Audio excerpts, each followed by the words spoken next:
Welcome. I am Dr. B. Sudhakar, Director MBA, Hindustan College of Arts and Science, Coimbatore.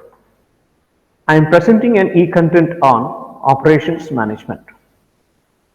I hope that all of you get to know the basics of operations management in the sessions to follow. For any clarifications, contact me or mail me. The details will be there in the videos. Enjoy the videos. Let us now look into some problems in quality control. Problem number 1. A continuous process cuts plastic tubing into nominal lengths of 80 centimeters. Samples of 5 observations each have been taken and the results are listed. Determine the control limits for the mean and range chart and decide if the process is in control. For n is equal to 5, A2 is 0.58, D4 is 2.11 and D3 is equal to 0.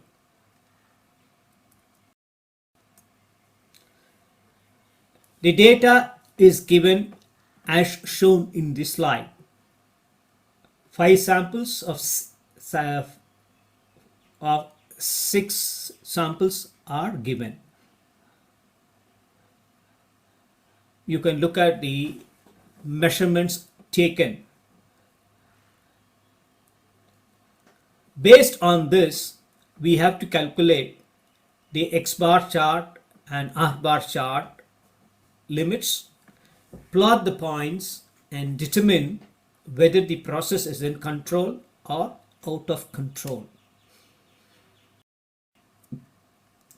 First, we try to find out the average of the data what is collected.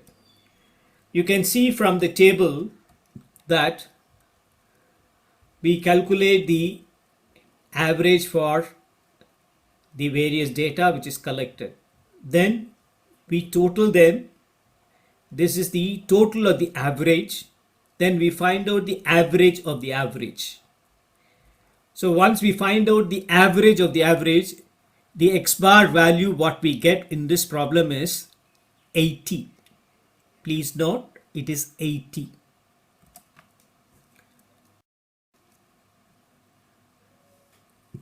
Similarly, we try to find out the range of each sample. We can know first sample, the range is 1.3. How do we get the range? The maximum value minus the minimum value in that sample.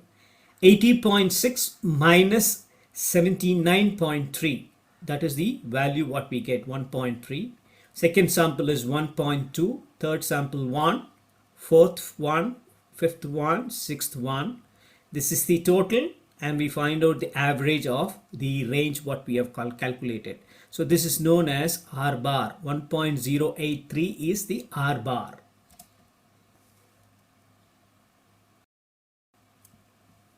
We know the control limits for mean chart is given by central limit is X bar, upper control limit is X bar plus A2 R bar, lower control limit is X bar minus A2 R bar, where X bar is the average of the mean, N is the sample size, R bar is the average of the range, and A2 is the constant for different values of sample size N, which is given in the problem as 0.58.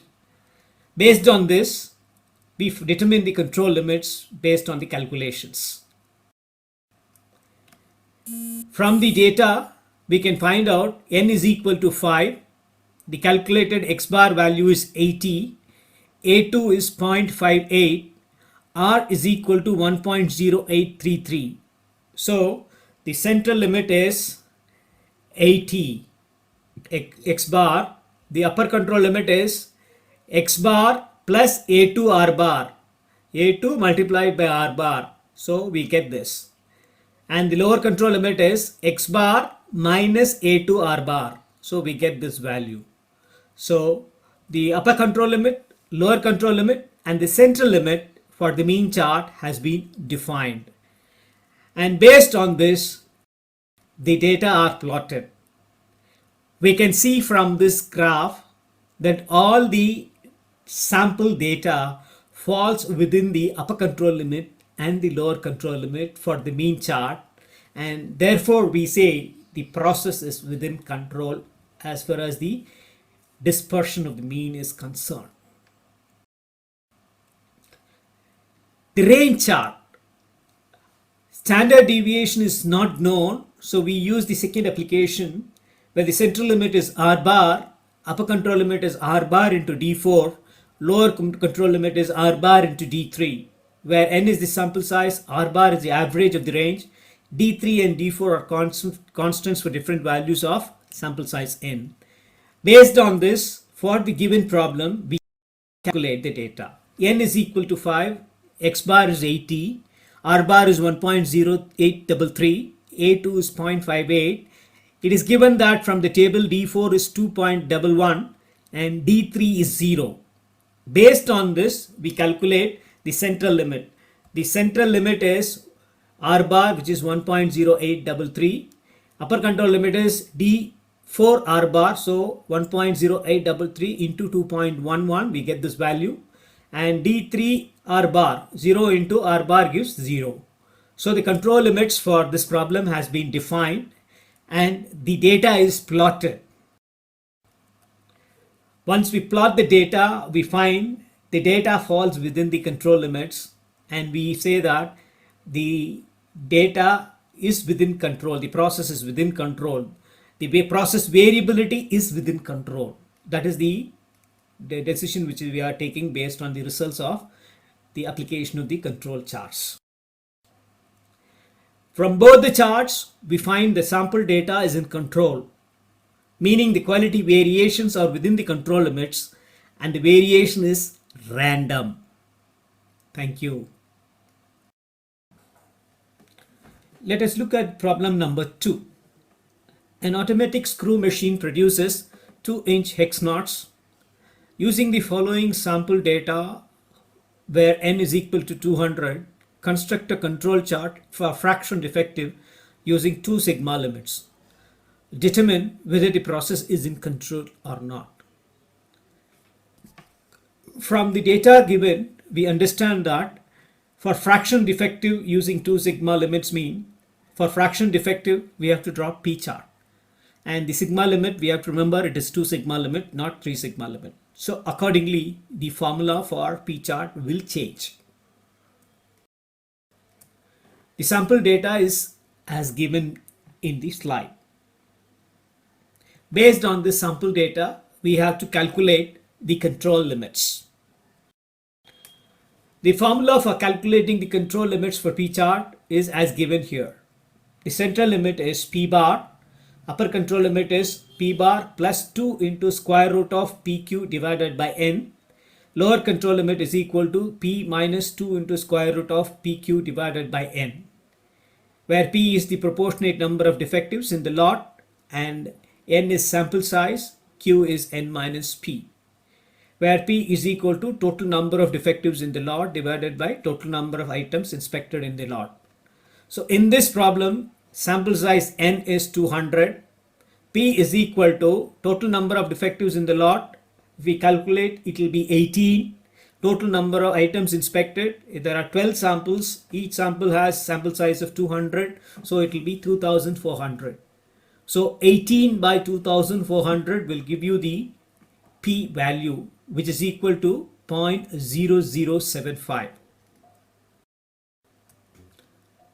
So the calculated p value is 0.0075. You can see here, once we calculate p, then we calculate q. Q is 1 minus p, which is 0.9925. So the central limits are 0.0075, and we apply the formula for upper control limit. Upper control limit is p bar plus 3 into square root of pq divided by n, where p is known, q is given, n is 200. Using that, we calculate, find out upper control limit. Similarly, we calculate the lower control limit. When we calculate the lower control limit, the calculated lower control limit value is minus 0.004, Since we get negative value, we have to equate it to 0. So please remember, if LCL is negative in P chart, we have to equate it to 0. We have now determined the control limits. After determining control limits, we have to draw the control limits and plot the points for the sample data which is given. Once we draw the limits and plot that data, we can find out that the data falls within the control limits, and we decide the entire process is within control. The fractional number of defectives vary randomly. There is no reason for process being outside control. Let us now look at the problem number 3. After a number of complaints about its directory assistance, a telephone company examined samples of calls to determine the frequency of wrong number given to callers. Each sample consisted of 100 calls. Determine the 3 sigma limits and find out whether the process is stable. Also give your explanation. The sample data is given as shown in the table. 16 samples, each sample of 100, and the number of defectives are as shown. From the data, we find out that number of repeated observations have been drawn, so we have to draw NP chart.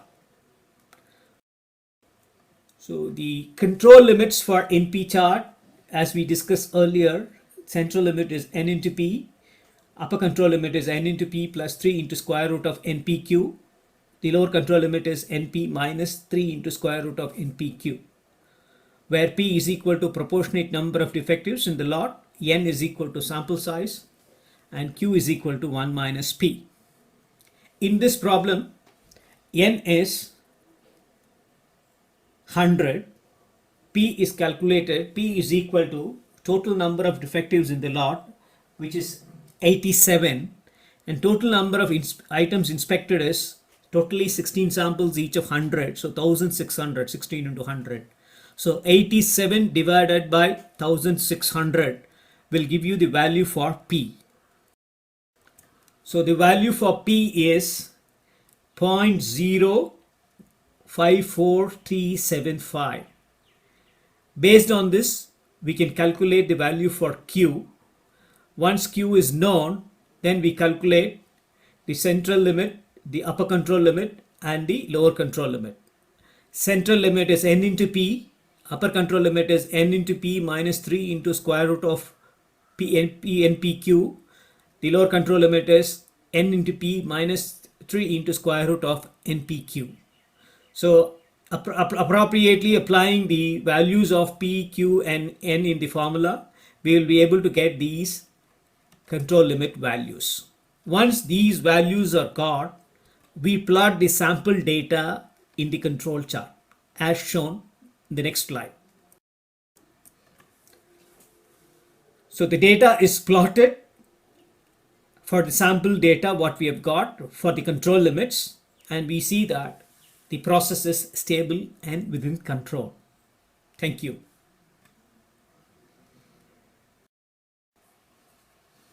Let us now look at the problem number 4.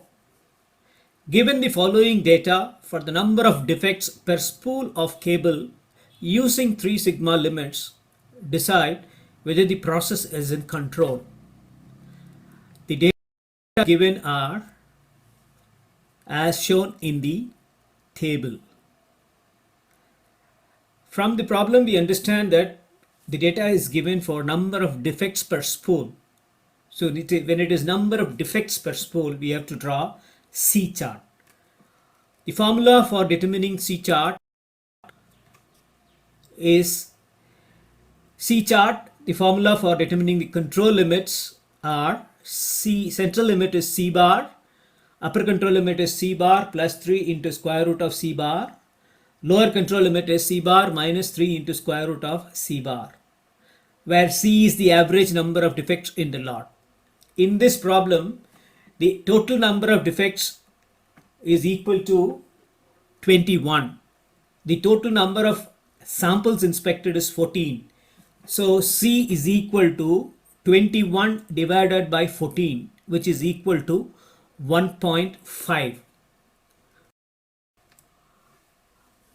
So the calculated C value is 1.5. So the central limit is C bar, upper control limit is C bar plus 3 into square root of C bar, lower control limit is C bar minus 3 into square root of C bar. So the calculated upper control limit value is 5.174. The lower control limit value is minus 2.174. Since lower control value is negative, we have to equate it to 0. So we have equated to 0. So with the help of these control limits, we have to plot the data of the given sample. So the data of the given sample is drawn as shown in the chart. From the table and the chart, we find out that the samples are within the control limits, and we determine that the process is within control. Thank you.